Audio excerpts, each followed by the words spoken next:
Hello, welcome to Flory Models Kit Review time. Today we've got Tamiya's 1/35th scale. This is the M1A1 Scout car in the Russian marking. So, a little bit of armour for us. As you can see, lovely little bit of box art there. Obviously with Russian infantry on there, like that. Okay, run around in the box. We can see it's got that typical sort of Russian markings and the various things going in there. Olive drab colour right the way through, so that'll be nice and straightforward. And a look round on there. So your kit number for this one is 363, and then some of the more interesting camo options down there for the US one as well. Okay, so as you can see, plenty of things going on in there. So quick look in the box, we can see Tamiya's usual sort of way of doing it. Separate bags, very nice to see right the way through. And if we delve down, we've got the obligatory two sheets being Tamiya.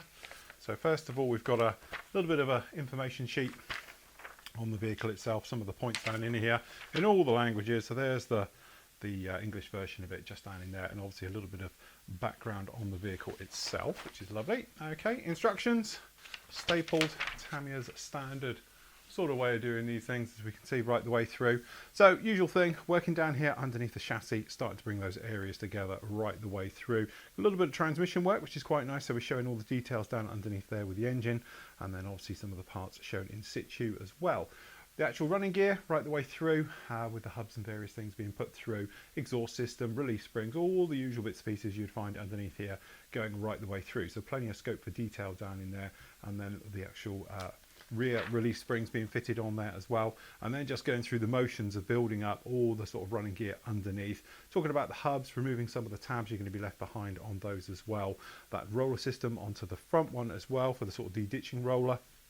Wheels going together, so they're polycapped as well, so that's quite nice. That means we can pull these on and off for weathering, so forth and so on.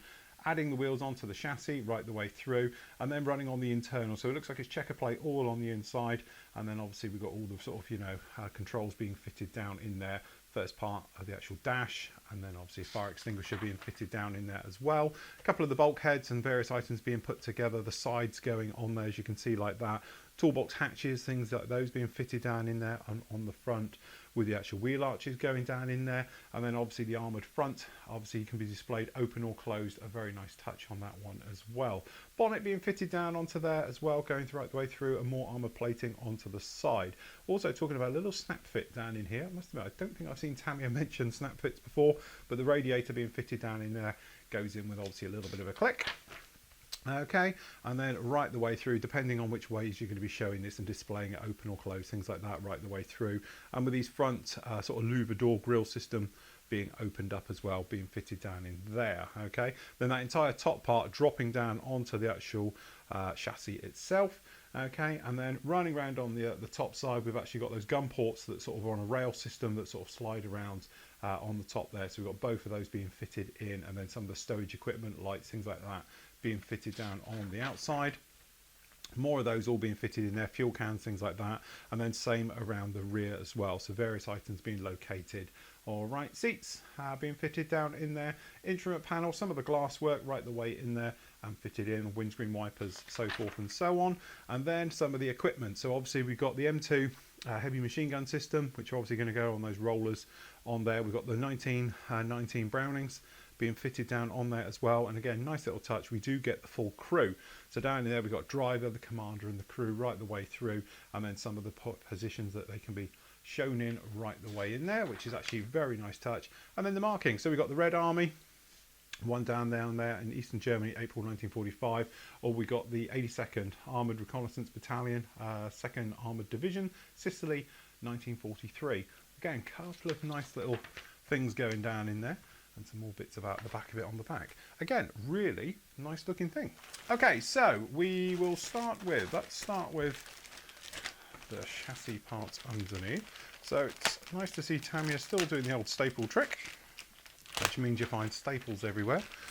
Okay, and then if we have a look around in here, first thing that jumps out to you is that typical Tamiya quality right the way through.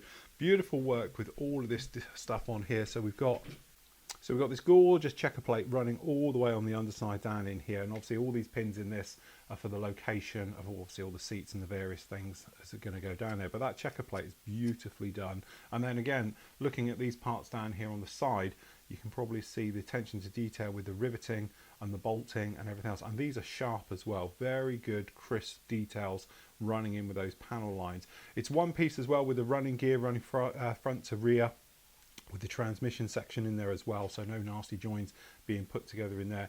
It is, unfortunately, and it's always my bugbear at Tamiya, but these ejector pins, they are horrendous and they are numerous, not to mention everywhere. Okay, so unfortunately you're either going to do a little bit of cleanup or pretending they're not there. Again, it's my only thing with Tamiya. It seems to be they're being slightly, if I'm honest, left behind by the competition now, who seem to be able to produce parts with nothing on there, yet Tamiya still having problems getting theirs out of the mould. Okay, we've got the clear parts, which we won't bother looking at because they will be crystal clear because they're flat, so no problems there. And we've got a couple of lenses as well for the actual headlights, although they're not sort of Pharrell lenses or anything else like that, they're just plain glass ones. So some of the parts you can see running around on here, as you see, very, very nicely done. So generally, having a little bit of a look around, you can see various nice parts down in there. We've got no real signs of any flash anywhere. The burring is non-existent, I can actually see.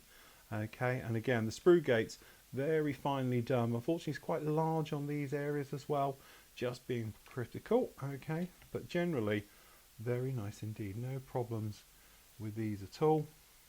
Relief springs, looking very nice. We've got the instrument panels, we've got the exhaust, the steering wheel, all these areas down on here looking pretty much spot on. And on the blind side, again, various parts, clean, crisp, sharp moulding, especially these down here with these levers and various things, beautifully done. No problem with any of those whatsoever. Okay, then we got the wheels, and we got the seats, we've got some poly caps, a really flimsy bag. Okay, so usual thing, couple of poly caps, we know those for holding the tyres on, and we're assuming match pair, which we are. For obviously we've got the tyres, beautiful detail with these bolts and all these other areas right the way through on those. That's very nice indeed. The seats looking good. We've got nice detailing on the actual seat cushions themselves. They're not just moulded flat, they have got some depth to them. And again, really nice sharp details all on the bottom with the actual axles and the various parts going right the way through on all of these parts. So no problem with any of that at all. Again, very, very nice. The bolt system is particularly sharp. The tread, all of those areas, very nice indeed. Okay, we've got this little baggie down here, which is obviously is for the guns. So we've got down in here, I think this is for the Browning, ammunition cans, usual bits and pieces in there like that. And then same for the other ones on the other side. This is for the ammunition cans and some of the stowage items. Not over a point getting those out, pretty much standard. So down in here, we've got the fenders and the wheel arches, things like that. As you can see, really very nice, and this bolt detail in the chassis is quite nice. It's all in one. It's going to save a lot of time building those and putting them together. So that's actually quite nice with the sump from the engine as well. Again, shame we do have ejector pins underneath here, but they're very shallow. We're not really going to see too much of those, but again, loads of them in there. It's such a shame Tamiya do this, but generally no problem with any of that. Nice sharp bolt details. The bonnet ones with the hinges, again, very nicely done on that. That's actually exquisite detailing. And this is that roller system for the actual guns on the tracks that run around. Good bolt detail, very nice on those as well. So that's pretty good. Okay, last up we've got the crew. So from a crew point of view, we have separate sprue. Actually, that doesn't look too bad at all. So nice, good, clean detail on those. The faces look very nicely done. We've got the guns, the equipment. So this is purely for the Russian crew, I do believe. There's no American crew for this. It's purely for the Russian one, right the way through. But a nice touch, especially if you're doing a little mini diorama, things like that. You're in there, no problem at all. Last up, we got the markings. As you might imagine, not too much of this. Doesn't feel too thick. Tamiya usually very thick. Actually, that doesn't look too bad at all. The only thing is, got a lot of carrier film in this for the middle ones. This one obviously broken up for the louver doors on the front, but generally no problem with those at all. And again, the Russian markings looking particularly nice, and the Russian slogans looking very nice indeed. And there we go.